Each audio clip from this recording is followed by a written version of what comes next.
నమస్కారం దూరదర్శన్ వార్తలకు స్వాగతం నేను కీర్తి ముందుగా ముఖ్యాంశాలు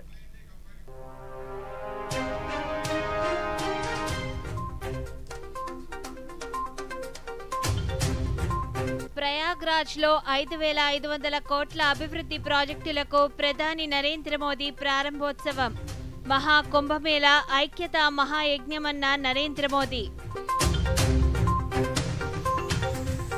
విజయవాడ వేదికగా స్వర్ణాంధ్ర 2047 విజన్ డాక్యుమెంట్ ను ఆవిష్కరించిన ముఖ్యమంత్రి సంస్కరణల ద్వారానే ప్రజల జీవితాల్లో మార్పులు తీసుకువస్తామన్న చంద్రబాబు నాయుడు స్వర్ణాంధ్ర విజన్ డాక్యుమెంట్ కోట్లాది మంది కలలను సాకారం చేసే మహా సంకల్పమన్న ఉప ముఖ్యమంత్రి పవన్ కళ్యాణ్ భారత రాజ్యాంగ ఆమోదానికి 75 ఏళ్లపై లోక్సభలో చర్చ భారత్ను ప్రపంచ వేదికపై అగ్రగామిగా నిలిపేందుకు కృషి చేయాలన్న రక్షణ మంత్రి రాజ్నాథ్ సింగ్ వార్తల్లోని వివరాలు చూద్దాం. ఉత్తరప్రదేశ్లోని ప్రయాగరాజ్ భూమిపై కొత్త చరిత్ర సృష్టించబోతుందని మహాకుంభమేళాతో దేశం సాంస్కృతికంగా ఆధ్యాత్మికంగా ఉన్నత స్థితికి చేరుకుంటుందని ప్రధానమంత్రి నరేంద్ర మోదీ పేర్కొన్నారు. వచ్చే ఏడాది జనవరి 13 నుంచి ప్రారంభం కానున్న మహాకుంభమేళా సందర్భంగా ప్రధాని ఈరోజు ప్రయాగ్రాజ్లో పర్యటించారు.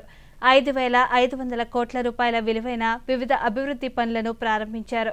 ముందుగా ప్రయాగ్రాజ్లోని త్రివేణి సంగమంలో ప్రధాని లాంఛీలో విహరించారు. ప్రత్యేక పూజలు చేశారు. స్థానిక హనుమాన్ మందిరం, సరస్వతి కూపాన్ని దర్శించి ప్రత్యేక పూజలు నిర్వహించారు. అనంతరం ప్రధాని మాట్లాడుతూ మహాకుంభమేళా వేడుకను ప్రపంచ దేశాలు చర్చించుకునే మహాయజ్ఞంగా నిర్వహించనున్నట్లు తెలిపారు. భారత్ అంటేనే పవిత్ర స్థలాలకు పుట్టినిల్లు అన్నారు. ఈ ఉత్సవాల్లో తొలిసారి ఏఐ చాట్బోట్ సేవలు వినియోగించుకోబోతున్నామని మహాకుంభమేళా ఐక్యతా మహాయజ్ఞమని మోదీ పేర్కొన్నారు. और जीवंत प्रतीक है एक ऐसा आयोजन जहां हर बार धर्म, ज्ञान, भक्ति और कला का दिव्य समागम होता है. राजा महाराजाओं का दौर हो या फिर सैकड़ों वर्षों की गुलामी का कालखंड, आस्था का ये प्रवाह कभी नहीं रुका. इसकी एक बड़ी वजह यह रही है कि कुंभ का कारक कोई बाह्य शक्ति नहीं है. किसी बाहरी व्यवस्था के बजाय कुंभ मनुष्य के चेतना का नाम है. यहां आकर संत, महंत, ऋषि, मुनि, ज्ञानी, विद्वान, सामान्य मानवी सब एक हो जाते हैं. यहां जातियों का भेद खत्म हो जाता है. संप्रदायों का टकराव. ఐశ్వర్య ఆరోగ్య Anand Andhra Pradesh wealthy healthy happy సాకారం లక్ష్యంగా స్వర్ణాంధ్ర 2047 విజన్ డాక్యుమెంట్ను ముఖ్యమంత్రి నారా చంద్రబాబు నాయుడు ఉప ముఖ్యమంత్రి పవన్ కళ్యాణ్తో కలిసి ఈరోజు విజయవాడలో ఆవిష్కరించారు. విజయవాడలోని ఇందిరాగాంధీ క్రీడా మైదానంలో ఈ విజన్ డాక్యుమెంట్ను ఆవిష్కరించగా ఈ కార్యక్రమంలో ముఖ్యమంత్రితో పాటు పలువురు మంత్రులు, ప్రజాప్రతినిధులు పాల్గొన్నారు. 13 ఉమ్మడి జిల్లాల నుంచి స్థానిక ప్రజాప్రతినిధులు, ప్రజలు హాజరయ్యారు.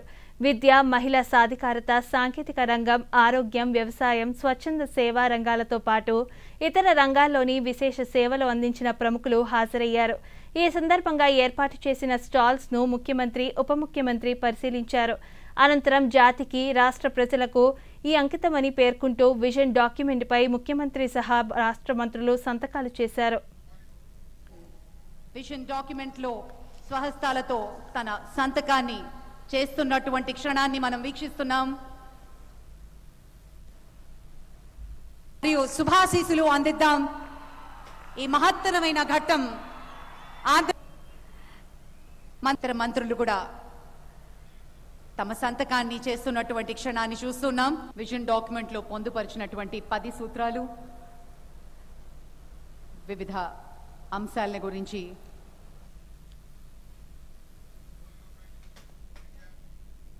స్వర్ణాంధ్ర విజన్ 2047 రాష్ట్ర దిశను మారుస్తుందని ముఖ్యమంత్రి నారా చంద్రబాబు నాయుడు పేర్కొన్నారు.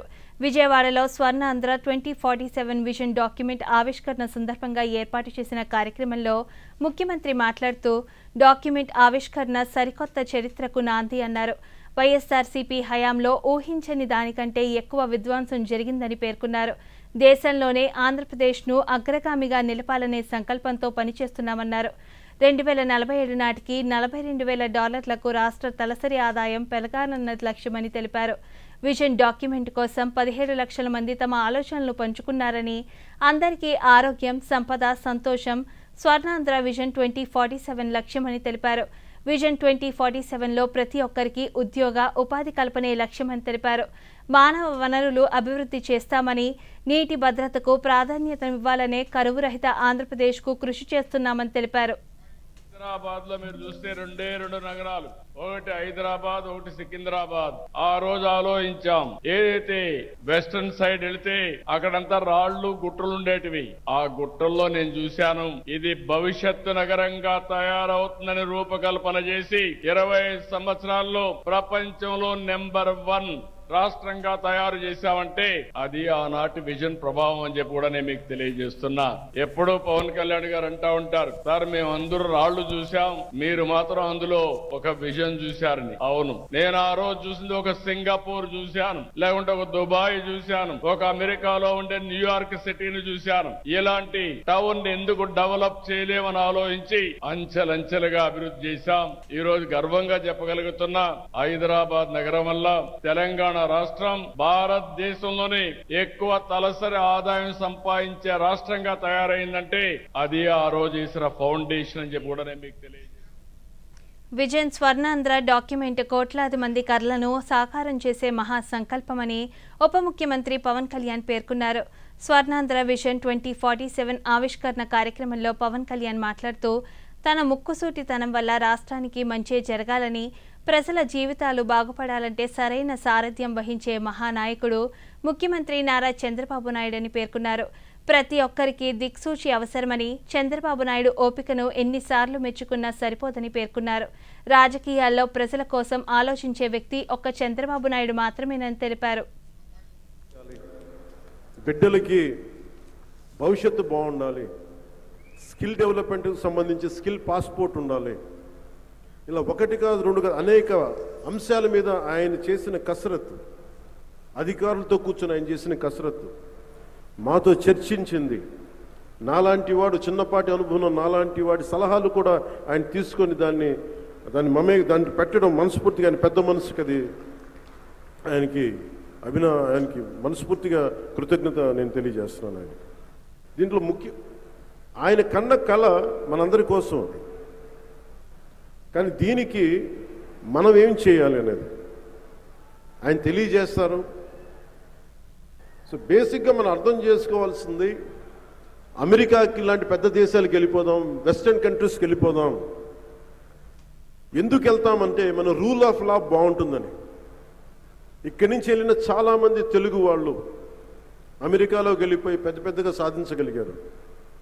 దేనికంటే రూల్ ఆఫ్ లా చాలా బలంగా ఉంటుంది. పశ్చిమ దేశాలు రూల్ ఆఫ్ లాని ఇంప్లిమెంట్ చేస్తే తప్ప అభివృద్ధి సాగదు. రూల్ ఆఫ్ లాలో భాగస్వామ్యం మనం కూడా, మీతో పాటు నేను, నాతో పాటు మనందరం, ప్రతి ఒక్కరికి బాధ్యత ఉంది. ఈ కళలో ఈ సమగ్ర సంకల్పం ఒక వ్యక్తి కంటే కళ, కొన్ని కోట్లాది మంది కోసం కళ కంటే అది మహాస్వప్నం, సమగ్ర సంకల్పం. అది స్వర్ణాంధ్ర విజన్ 2047 డాక్యుమెంట్ రూపకల్పన వెనుక ముఖ్యమంత్రి నారా చంద్రబాబు నాయుడు అవిశ్రాంత కృషి ఉందని ఆంధ్రప్రదేశ్ ఆర్థిక శాఖ మంత్రి పయ్యావుల కేశవ్ తెలిపారు. ప్రతి ఒక్కరి భవిష్యత్తు బాగుండాలనే లక్ష్యంతో ఈ డాక్యుమెంట్ను రూపొందించినట్లు చెప్పారు. విజయవాడలో స్వర్ణాంధ్ర 2047 విజన్ డాక్యుమెంట్ ఆవిష్కరణ కార్యక్రమంలో మంత్రి మాట్లాడుతూ, దేశంలో విజన్ డాక్యుమెంట్కు చంద్రబాబు నాయుడు శ్రీకారం చుట్టారని తెలిపారు. ఐటీ, డ్రిప్ ఇరిగేషన్ గురించి 30 ఏళ్ల క్రితం చంద్రబాబు నాయుడు చేసిన ఆలోచనలు ఎంతో మంది జీవితాల్లో వెలుగులు నింపాయని మంత్రి పేర్కొన్నారు. ఈరోజు ఆయన ఆవిష్కరించినటువంటి డాక్యుమెంట్ ఏదైతే ఉందో అది కేవలం ఏదో కన్సల్టెంట్లు తయారు చేసినటువంటి పుస్తకాలు కాదు. దీని వెనకాల చంద్రబాబు నాయుడు గారి గంటలు గంటలు, వారాలు వారాలు, రోజులు రోజులు, రాత్రి సెక్రటరేట్ లోనే భోంచేసి 11 గంటలు 12 గంటల దాకా శాఖల వారీగా, వర్గాల వారీగా, గ్రామాల వారీగా, మండల వారీగా ఏ రకమైనటువంటి ప్రణాళికల్ని ప్రజల కోసం కావాలి అని ఆయన ఆలోచనల్ని గ్రంథస్థం చేయడమే ఈరోజు విజన్ డాక్యుమెంట్ 2047 అనేటువంటి చెప్తా ఉన్నా. విజన్ డాక్యుమెంట్లకి ఈ దేశంలో మూల పురుషుడు ఎవరు అనంటే మన ముఖ్యమంత్రి శ్రీ నారా చంద్రబాబు నాయుడు గారు. ఆ రోజున 1994లో ముఖ్యమంత్రి అవగానే విజన్ 2020 డాక్యుమెంట్ తయారు చేస్తే సమాజంలో ఉన్నటువంటి ఆనాటి ప్రతిపక్షంలో ఉన్నటువంటి నాయకులు ఎంతటి అపహాస్యం చేశారు, ఎన్ని నవ్వులు నవ్వారు. ఆయన ఐటీ విప్లవాన్ని అందుకోవడానికి ఇంటర్నెట్ కావాలి అనంటే ఇంటర్నెట్ కాదు పంప్ సెట్ కావాలి అన్నారు. ఇవాళ పంప్ సెట్ ని ఇంటర్నెట్ తో నడిపేటువంటి దిశకి ఈరోజు రాష్ట్రాన్ని తయారు చేసినటువంటి వ్యక్తి మన నాయకుడు చంద్రబాబు నాయుడు గారు అనేటువంటి చెప్తా ఉన్నారు. ప్రజా సంక్షేమమే లక్ష్యంగా ప్రజల వద్దకే పాలన అందించే దిశలో కూటమి ప్రభుత్వం పనిచేస్తుందని రాష్ట్ర రోడ్లు, భవనాల శాఖ మంత్రి బీసీ జనార్దన్ రెడ్డి పేర్కొన్నారు. ప్రకాశం జిల్లా గిద్దలూరు నియోజకవర్గంలో బెస్తార్వారిపేట మండలం కొత్తపల్లి గ్రామం వద్ద కోనపల్లి రోడ్డు మరమ్మత్తు పనులను స్థానిక శాసనసభ్యులు ఎం అశోక్ రెడ్డితో కలిసి ఆయన పరిశీలించారు. ఈ సందర్భంగా మంత్రి మాట్లాడుతూ 861 కోట్ల నిధులతో దాదాపు 25,000 కిలోమీటర్ల రహదారి పనులను 3 విడతలుగా ప్రారంభించినట్లు తెలిపారు. జిల్లాలో దాదాపు 21 కోట్లతో 1313 కిలోమీటర్ల మేర రహదారుల మరమ్మత్తు పనులు చేస్తున్నామన్నారు. జనవరి 15 నాటికి గుంతల రహిత రహదారులే లక్ష్యంగా పనిచేస్తున్నామని తెలిపారు. 160 కోట్ల రూపాయలు రిలీజ్ చేసి 3 విడతలుగా పని మొదలుపెట్టాము. అందులో భాగంగా ఈరోజు ఈ గ్రామం కొత్తపల్లి గ్రామం దగ్గర జరుగుతున్నటువంటి రోడ్లను పరిశీలించడానికి రావడం జరిగింది. ప్రజలు ఒక చంద్రబాబును కానీ కూటమి ప్రభుత్వాన్ని చూసి ఈరోజు ఓట్లు వేయడం జరిగింది. అటు ప్రధానమంత్రి మోడీ గారు ఆడపిల్లలను కాపాడుకుందాం, భ్రూణ హత్యలు, మహిళలపై హత్యలు, అత్యాచారాలను అరికట్టాలని కోరుతూ పశ్చిమ గోదావరి జిల్లా పాలకొల్లు నియోజకవర్గం పూలపల్లిలో 2K రన్ ట్రయల్ను నిర్వహించారు. పాఠశాల విద్యార్థులతో నిర్వహించిన 2K రన్ను రాష్ట్ర జలవనరుల శాఖ మంత్రి నిమ్మల రామానాయుడు ప్రారంభించారు. ఈ సందర్భంగా మంత్రి మాట్లాడుతూ 2014 నుంచి ప్రతి 2 సంవత్సరాలకు ఒకసారి ఆడపిల్లలను కాపాడుకుందాం పేరుతో 2K రన్ను నిర్వహిస్తున్నట్లు తెలిపారు. ఆదివారం పాలకొల్లులో గాంధీ బొమ్మ సెంటర్ నుంచి 2K రన్ నిర్వహిస్తామని తెలిపారు. సామాజిక ప్రతినిధులు, ఉపాధ్యాయులు, ఉద్యోగులు, ప్రజలు పెద్ద సంఖ్యలో పాల్గొనాలని మంత్రి కోరారు. 2 సంవత్సరాలకు ఒకసారి ఒక ఉద్యమం మాదిరిగా పాలకొల్లు నియోజకవర్గంలో నిర్వహిస్తున్న విషయం మీ అందరికీ తెలుసు. అందులో భాగంగా ఈ 2024 డిసెంబర్ 15 ఆదివారం నాడు గాంధీ బొమ్మల సెంటర్ వద్ద ఉదయం 6 గంటల నుండి జరిగేటువంటి save the girl child 2K run కార్యక్రమానికి ఈరోజు ఏర్పాటు చేయడం చాలా సంతోషం. అందుకు ప్రత్యేకించి ఈ ట్రయల్ రన్ నిర్వహిస్తున్నటువంటి ఎలీం విద్యానికేతన్ సెక్రటరీ అండ్ కరస్పాండెంట్, మరి అదేవిధంగా ఆ యొక్క రతన్ రాజు గారికి, ఆ యొక్క school teaching and non teaching staff అందరికీ కూడా ముందుగా హృదయపూర్వకమైనటువంటి ధన్యవాదాలు కూడా ఈ సందర్భంగా తెలియజేసుకుంటూ కృష్ణా జిల్లా మచిలీపట్నంలో రైతులకు గిట్టుబాటు ధర చెల్లించాలని డిమాండ్ చేస్తూ వైసీపీ ఆధ్వర్యంలో శాంతియుతంగా ధర్నా నిర్వహించారు. ఈ సందర్భంగా వైసీపీ నాయకులు మాట్లాడుతూ గత వైసీపీ పాలనలో తుఫానులు, ప్రకృతి వైపరీత్యాల సమయంలో రైతులు నష్టపోకుండా తడిసిన ధాన్యానికి ప్రభుత్వం మద్దతు ధర నిర్ణయించేదన్నారు. కానీ కూటమి ప్రభుత్వం ఏర్పడిన తర్వాత పంట పొలాల్లో నిల్వ చేసిన ధాన్యంకు మద్దతు ధర లభించక రైతులు తీవ్ర ఇబ్బందులు పడుతున్నారని తెలిపారు. శాంతియుతమైనటువంటి నిరసన కార్యక్రమం చేపట్టడం జరిగింది. అన్నదాతకు అండగా మరి అందరం కూడా వైఎస్ఆర్ పార్టీ శ్రేణులంతా కథలో వచ్చారు. ఈరోజు మీరు గమనించినట్లయితే మద్దతు ధర ప్రభుత్వం ప్రకటించి 1725 రూపాయలు ఒక బస్తాకి, కానీ ఏ ఒక్కరికి కూడా 1725 రూపాయలు మద్దతు ధర అనేది లభించట్లేదు. అందరికీ కూడా తేమ శాతం అని చెప్పేసి లేదంటే ఇంకోటి సాకులు చెప్పి 1200, 1300, 1400 ఈ మాదిరిగానే కొంటూ ఉంటున్నారు. కాబట్టి మేము డిమాండ్ చేసేది ఒకటి, ఖచ్చితంగా అంటే ప్రకృతి వైపరీత్యం వచ్చినప్పుడు గతంలో కూడా మరి జగన్మోహన్ రెడ్డి గారి ప్రభుత్వంలో అప్పుడు ఆ వాళ్ళు కూడా మేము 15. వార్తల్లో చిన్న విరామం. ఎంతకాలం ఇలా లైన్లో గడిపేస్తారు? డిజిటల్ పేమెంట్ వాడండి, చిటికలో పరిష్కారం పొందండి. ఎంతకాలమని పాత పద్ధతుల్ని పాటిస్తారు. డిజిటల్ పేమెంట్ చాలా తేలిక. చూడండి, చిటికలో పేమెంట్ చెల్లించండి. వాలెట్ కోసం వెతుకుతున్నారా? డిజిటల్ పేమెంట్ వాడండి. ఎప్పుడైనా ఎక్కడైనా, మరియు సురక్షితం కూడా. నేనైతే వీరికి డిజిటల్ పేమెంట్ చేయడం నేర్పించాను. మరి మీరు? ఆర్బీఐ చెప్తుంది ఈ డిజిటల్ పేమెంట్ వాడండి, ఇతరులకు నేర్పించండి. వార్తలకు తిరిగి స్వాగతం. కూటమి ప్రభుత్వం రైతాంగాన్ని ఆదుకోవాలని జిల్లా పరిషత్ చైర్మన్ బోయ గిరిజమ్మ అన్నారు. అనంతపురంలో వైసీపీ ఆధ్వర్యంలో చేపట్టిన నిరసన ర్యాలీలో ఆమె మాట్లాడుతూ, రాష్ట్రంలో కూటమి ప్రభుత్వం ఏర్పడి 6 నెలలు గడుస్తున్నా రైతులకు ఇచ్చిన హామీలు నెరవేర్చలేదన్నారు. గిట్టుబాటు ధర అందించి ఇన్పుట్ సబ్సిడీలను రైతులకు అందించాలన్నారు.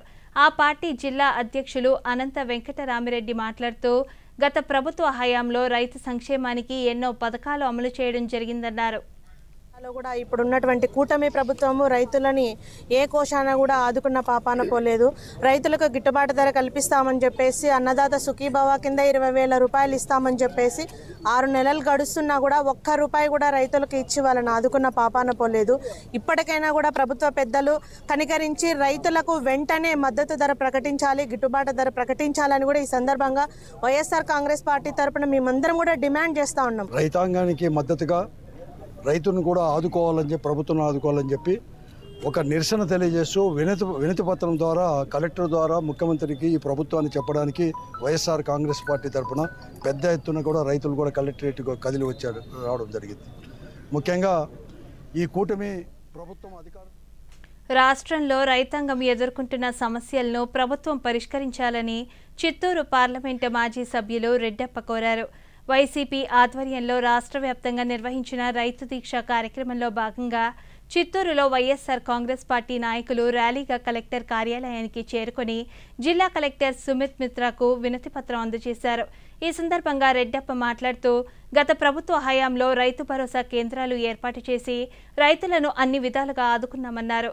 కూటమి ప్రభుత్వం ఎన్నికల్లో ఇచ్చిన హామీ మేరకు రైతులకు 20,000 రూపాయలు ఇవ్వాలన్నారు. తుఫాన్ల కారణంగా నష్టపోయిన రైతులకు పంట నష్ట పరిహారం చెల్లించాలన్నారు. విలువైన అధిగమించి సరైన ధరలు ఇచ్చేవాళ్ళు. ఈ నెల కాలంలో 4 సైక్లోన్లు వస్తే వరి పంట పూర్తిగా దెబ్బతినంది. గిట్టుబాటు ధర అప్పుడు ఇక్కడ జిల్లా అధికారులు కూడా మనకు చాలా సహాయం చేశారు. ఇప్పుడు ఇన్సూరెన్స్ మర్చిపోయినారు లేదా? అదేవిధంగా 20,000 ఇస్తామని చెప్పినాడు రైతులకందరికీ. ఆ సీఎం గారు, ఇప్పుడుండే సీఎం గారు చాలా అనౌన్స్ చేశారు.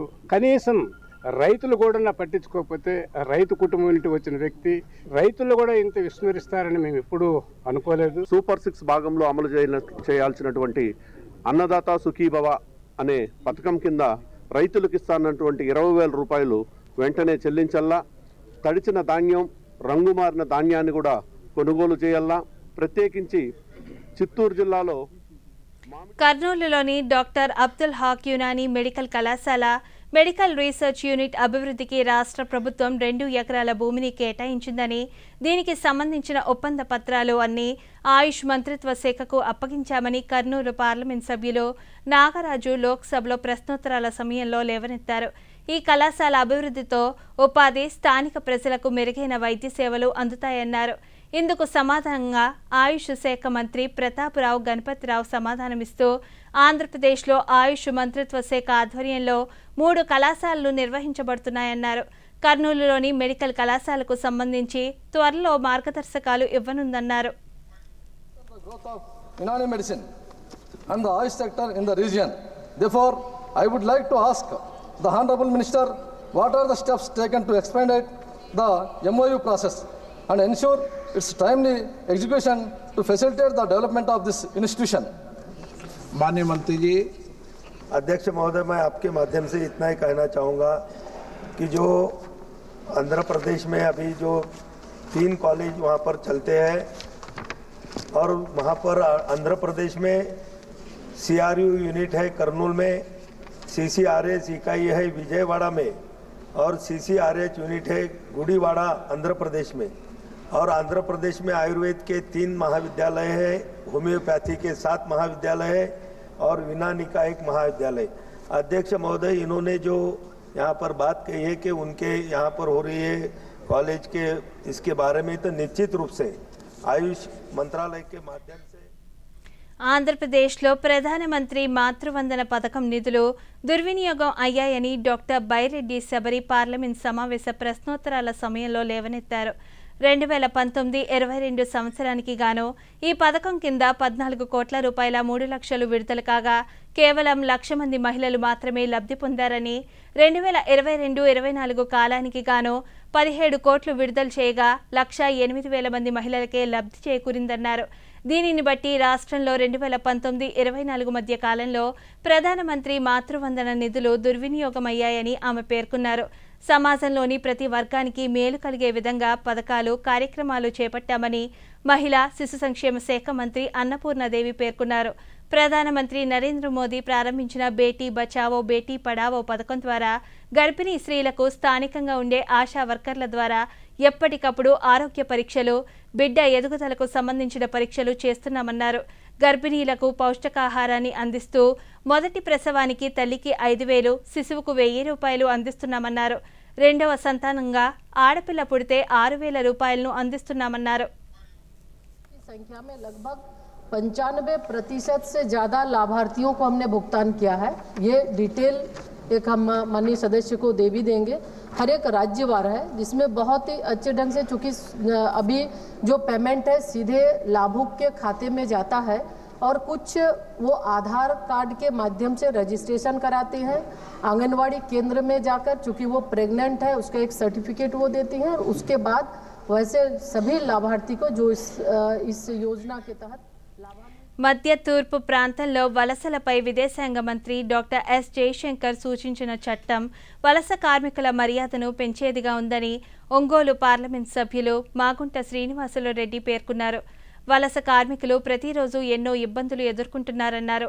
దేశంలోకి వలసల పేరుతో అసాంఘిక కార్యక్రమాలకు పాల్పడిన రిక్రూటింగ్ ఏజెన్సీల లైసెన్సులు రద్దు చేసేలా తీసుకువచ్చిన విధానాలు ప్రశంసించదగినవన్నారు. And this is very concerning, sir. So therefore I would like to know from the minister whether the ministry could consider establishing specific inter-ministerial desk agencies in those countries which have a high density of Indian migrant workers, sir. And not only that, sir, no. Here we register also recruiting agencies, registered recruiting agencies. These agents are, if they commit any mistakes or any other illegal activities, only the punishment is cancelling the license or suspending only. But there is no punishment to the RAs should be also considered, sir. Sir, first of all, sir, I am very grateful to the honourable member for recognizing the work which was done to get Indian pilgrims who were stranded in Syria out very safely in the last 2 days to Lebanon. Sir, it is also a fact that the world is a very difficult place. There are many conflicts. There are many situations of insecurity and violence. And we have today a very large number of Indians who are exploring the global workplace. So the Honourable Minister... Anakapalli, Kadapa జిల్లాల్లో ఏజెన్సీల ద్వారా ఉపాధి కోసం వెళ్తున్న అనేక మంది యువత పలు ఇబ్బందులకు గురవుతున్నారని అనకాపల్లి పార్లమెంట్ సభ్యులు సీఎం రమేష్ లోక్సభలో కేంద్ర ప్రభుత్వం దృష్టికి తీసుకొచ్చారు. గల్ఫ్ దేశాలకు వెళ్లిన అనేక మంది యువత మోసపోతున్నారని, రోజు అనేక వార్తలు వస్తున్నాయని పేర్కొన్నారు. దీనిపై కేంద్ర విదేశాంగ శాఖ మంత్రి డాక్టర్ ఎస్ జయశంకర్ మాట్లాడుతూ, ప్రధానమంత్రి నరేంద్ర మోదీ నేతృత్వంలో గల్ఫ్ దేశాలతో భారత్ సత్సంబంధాలు కొనసాగిస్తుండటంతో అనేక మంది యువత ఆయా దేశాలకు వెళ్లి ఉపాధి పొందుతున్నారని పేర్కొన్నారు. నకిలీ ఏజెన్సీల ద్వారా వెళ్లకుండా నిబంధనలకు అనుగుణంగా యువత ఉపాధి పొందాలని సూచించారు. Is there any final regulatory or any mechanism, sir? Thank you. Sir, I would like to inform the honourable member that there is Act, it is the Immigration Act 1983, which provides government powers to regulate immigration for people going out to work, and that is the basis on which the recruiting agents are evaluated and clear. Where నకిలీ ప్రకటనల ద్వారా యువతను మోసం చేస్తున్న వారిపై ఎలాంటి చర్యలు తీసుకుంటారని అమలాపురం పార్లమెంట్ సభ్యులు జీఎం హరీష్ లోక్సభలో కేంద్రాన్ని కోరగా విదేశాంగ శాఖ మంత్రి డాక్టర్ ఎస్ జయశంకర్ సమాధానమిస్తూ సరైన ఏజెన్సీల ద్వారా మాత్రమే వెళ్లాలని, ఇలాంటి నకిలీలను నివారించేందుకు కేంద్ర ప్రభుత్వం ఈ-మైగ్రేట్ పోర్టల్, ఎంబసీ వెబ్సైట్లలో వివరాలను తెలుసుకోవాలని కేంద్ర మంత్రి పేర్కొన్నారు. State of Andhra Pradesh, there are about 35 legal active recruitment agents as compared to 500 illegal recruitment agencies, the highest in the country. So, therefore, my question to the Honourable Minister is, what measures have been the ministry taken to ensure that unsuspecting citizens are issued fraudulent visas? How effective are the monitoring mechanisms in identifying and addressing such cases? Whether the ministry's monitoring system is flagged individually traveling on fraudulent visas, and how the ministry collaborated with other countries to prevent such visa fraud. Thank you. Concerns raised by the honourable member are justified. We have had such cases. Again, as I said, particularly with respect to Southeast Asia, Cambodia, Myanmar, to some degree Laos. We have taken, sir, a number of measures in this regard. In the e-migrate. సిరియాలో ఏర్పడ్డ సందిగ్ధ పరిస్థితి నేపథ్యంలో ఆ దేశం నుంచి 77 మంది భారతీయులను సురక్షితంగా దేశానికి రప్పించామని విదేశాంగ శాఖ అధికార ప్రతినిధి రణ్ధీర్ జైస్వాల్ తెలిపారు. కొత్త ఢిల్లీలో ఆయన మీడియాతో మాట్లాడుతూ సిరియాలో ఎంతో మంది భారతీయులు స్థిరపడ్డారని, వారు అక్కడ క్షేమంగా ఉండేందుకు అన్ని చర్యలు తీసుకుంటామన్నారు.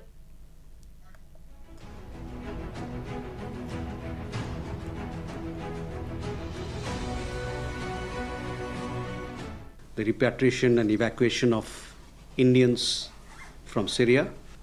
So far, 77 Indians have been evacuated. These were those who wanted to return. In addition, there are several other Indians who are settled there, married there, or are pursuing some vocation. They still continue to be in Syria. If they tomorrow wish to return, we will give them. Parliament శీతాకాల సమావేశాల్లో భాగంగా ఈరోజు రాజ్యసభలో ప్రతిపక్షాలు చైర్మన్పై ప్రవేశపెట్టిన అవిశ్వాస తీర్మానం George Soros అంశంపై గందరగోళం నెలకొంది. ఈరోజు ఎటువంటి చర్చలు జరగకుండానే సభ వాయిదా పడింది. జార్జ్ సొరోస్ ఆరోపణలపై చర్చ జరగాలని బీజేపీ సభనేత జేపీ నడ్డా డిమాండ్ చేశారు. దీంతో ప్రతిపక్షాలు గందరగోళం సృష్టించడంతో చైర్మన్ జగదీప్ ధన్కర్ సభను 16వ తేదీ సోమవారానికి వాయిదా వేశారు. Sir, you are the custodian of this house, custodian of the rules. The house has to function upon the procedures and rules, sir. Leader of the opposition. Sir, the chairman who is not respecting me, how can I respect him?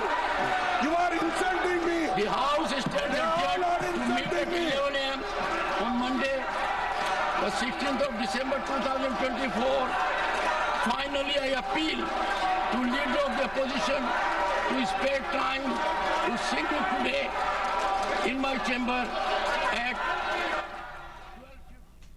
భారత రాజ్యాంగాన్ని ఆమోదించుకొని 75వ ఏడాదిలోకి అడుగుపెట్టిన సందర్భంగా పార్లమెంట్లో ప్రత్యేక చర్చ జరుగుతోంది. కేంద్ర ప్రభుత్వం తరపున లోక్సభలో రక్షణ మంత్రి రాజ్నాథ్ సింగ్ ఈ చర్చను ప్రారంభించారు. 75 ఏళ్ల స్వతంత్ర భారత పురోగతికి రాజ్యాంగం ఆయువుపట్టని వ్యాఖ్యానించారు. 142 కోట్ల మంది ఉన్న భారతావనిలో గత 10 ఏళ్లలో జరిగిన అభివృద్ధి ఓ మైలురాయిగా నిలిచిందన్నారు. ప్రజాస్వామ్య పునాదులపై రాజ్యాంగ స్ఫూర్తిని కాపాడుతూ భారత్ను ప్రపంచ వేదికపై అగ్రగామిగా నిలిపేందుకు రాజకీయాలకు అతీతంగా కృషి జరగాల్సిన అవసరం ఉందని కేంద్ర మంత్రి రాజ్నాథ్ సింగ్ అభిప్రాయం వ్యక్తం చేశారు. लगभग 3 वर्षों के रिगरस डिबेट एंड डेलिब्रेशन के परिणाम स्वरूप हमें हमारा संविधान मिला है. अध्यक्ष महोदय, संविधान सभा ने जो संविधान तैयार किया था वह केवल एक कानूनी दस्तावेज नहीं था, बल्कि जन आकांक्षाओं का वो प्रतिबिंब था और उन्हें पूरा करने का वो माध्यम भी. దేశీయ స్టాక్ మార్కెట్ సూచీలు లాభాల్లో ముగిశాయి.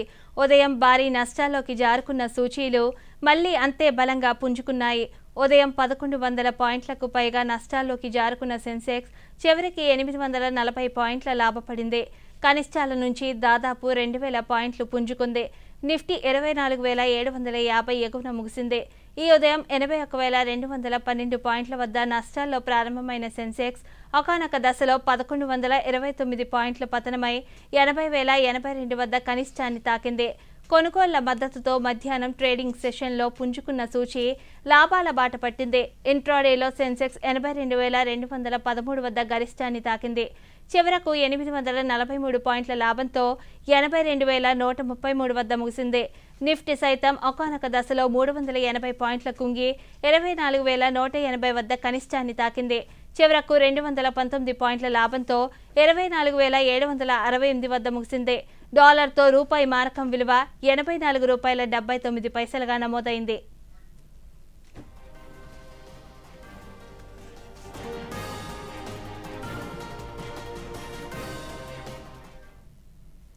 దక్షిణ అండమాన్ సముద్రం మీదుగా రేపటికి ఉపరితల ఆవర్తనం విస్తరించే అవకాశం ఉందని రాష్ట్ర విపత్తుల నిర్వహణ సంస్థ అధికారులు తెలిపారు. ఇది ఎల్లుండికి అల్పపీడనంగా మారి ఆ తదుపరి 48 గంటల్లో పశ్చిమ వాయువ్య దిశగా తమిళనాడు తీరం వైపు కదిలే అవకాశం ఉందని తెలిపారు. దీని ప్రభావంతో సోమవారం ప్రకాశం, నెల్లూరు, రాయలసీమ జిల్లాల్లో అక్కడక్కడ మోస్తారు నుంచి భారీ వర్షాలు కురిసే అవకాశం ఉందని తెలిపారు. మంగళవారం కోస్తా, రాయలసీమలో విస్తారంగా మోస్తారు వర్షాలు, చెదురుమదురుగా భారీ వర్షాలు కురిసే అవకాశం ఉందని, రైతులు వ్యవసాయ పనుల్లో తగిన జాగ్రత్తలు తీసుకోవాలని అధికారులు సూచించారు.